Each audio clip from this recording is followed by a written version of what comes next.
luego ya funcionaba también, hubieran sido descartadas. Hay ejemplos que ahora vamos a estar leyendo que funcionan mucho mejor y otros que funcionan mucho peor, pero no lo vamos a ver. Esto yo lo que acá yo me adelante, esto es lo que le había explicado de que se volvía a llamar un perfil para unificar los grupos, ¿verdad? Claro, sí, porque, bueno, sí, la mamá está superada.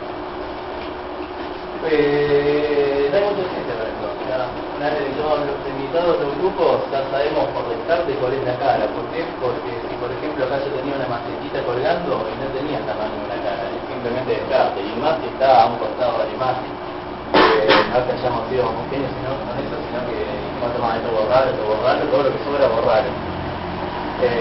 Bueno, así en nuestra plantilla, o sea, en el objetivo de nuestro programa, esta es la mejor manera, la manera más barata de determinar cuál es la cara.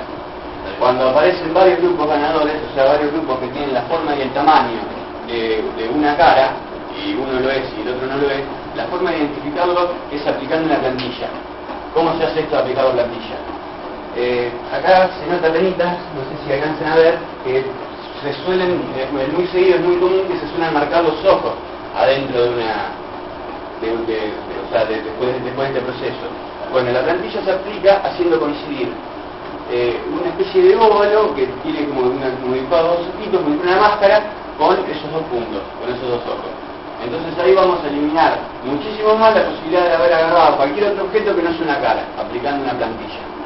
Aparte, claro, en otros métodos de reconocimiento facial, esa plantilla nos va a servir después también si queremos para, por ejemplo, determinar la inclinación de la cara, o sea, la posición y bueno, más que eso no. Pero también nos va a servir para decir que es una cara y en qué posición está relativamente. También es ideal porque, o sea, para nuestro sistema está viendo que la persona se va a ubicar directamente enfrente de la cámara y se va a querer rodear en un sistema, suponiendo que vamos a hacer eso, es que si tenemos algún tipo de error en el sistema, por ejemplo, por algún error en un algoritmo nuestro, incluso el cuello, incluso la oreja, nosotros le ponemos la plantilla toda.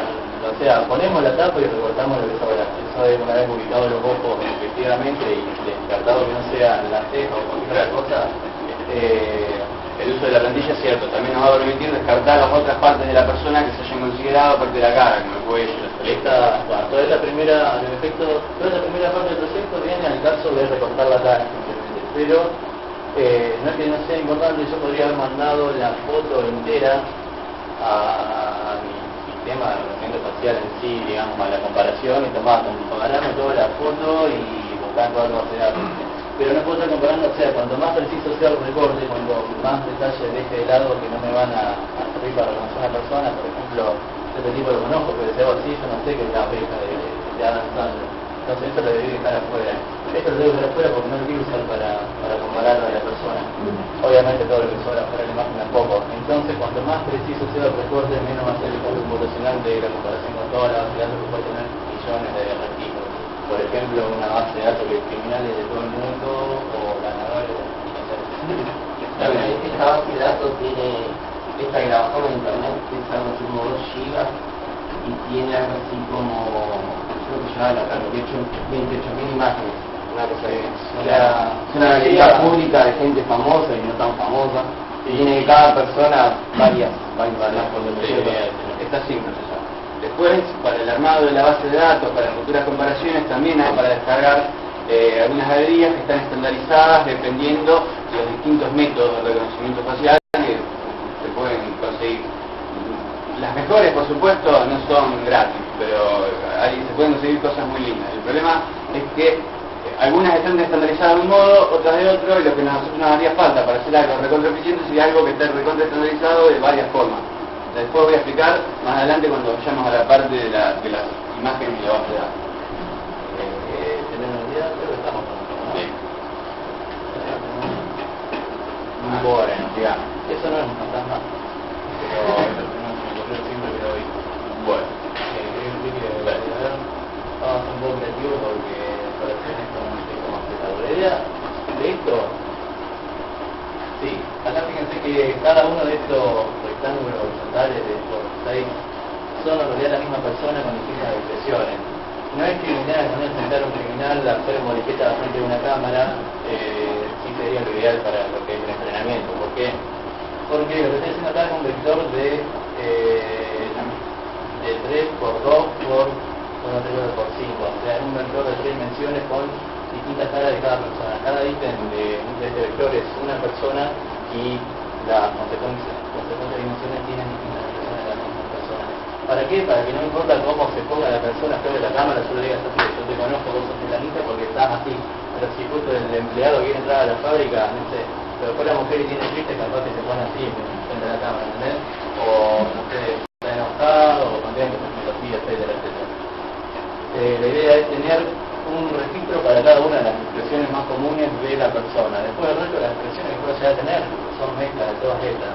Y este método va a funcionar igual por aquello que es algo muy complejo de conseguir. No esa parte sí, sino lo que llamamos mal. Pero la idea es así. Yo después, este vector tridimensional, lo agarro así en el espacio, lo aplasto y que me quede una arriba de otra, sin borrar una a la que sigue. O sea, si yo tengo esta cara, que se me sume a esta, y este resultado se me suma a este, y este resultado se me suma a este, y me queda aquello.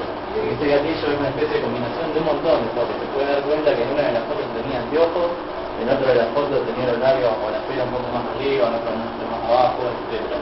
Incluso no tenía siempre la misma ropa. Entonces, que tengo acá es un promedio de las expresiones del tipo.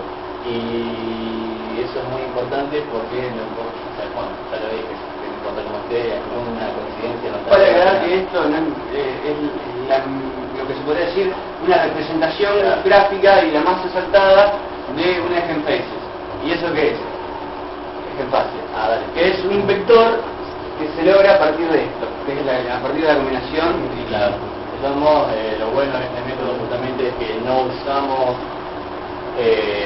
las imágenes para compararlo directamente, porque sería muy pesado, sobre todo como veníamos hablando.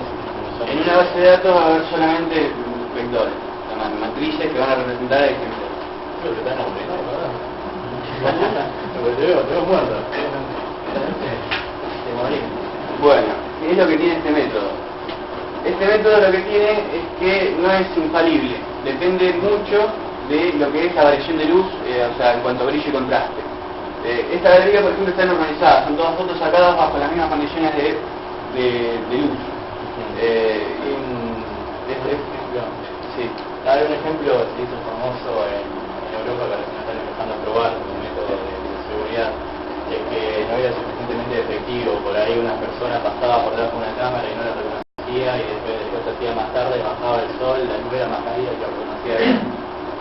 Lo que se suele hacer es implementar esos cañones de luz infrarroja para los efectos de la imagen que captura la cámara, normalizarla y dar un efecto siempre de luz de día o parecida de día, resaltar los tonos cálidos, que son los que más identifican la piel de la persona.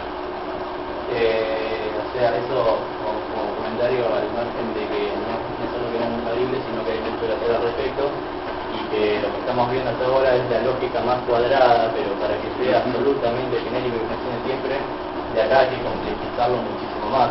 Hay que tener en cuenta miles de calculaciones que no van a funcionar. Por ejemplo, yo si esta galería la expandiera, digamos, bajo las mismas, o sea, vemos que cambian los gestos y que la luz se mantiene constante. Si yo aparte a esta galería le agregara las fotos de la misma persona tomadas de distintos ángulos, le estoy pero elevando muchísimo porque hago un forehead y hago un lateral. O sea, dos bases de datos distintas. Si yo sé, si la plantilla me indicó que la persona estaba sacada de frente en la foto original, yo la voy a buscar entre la base de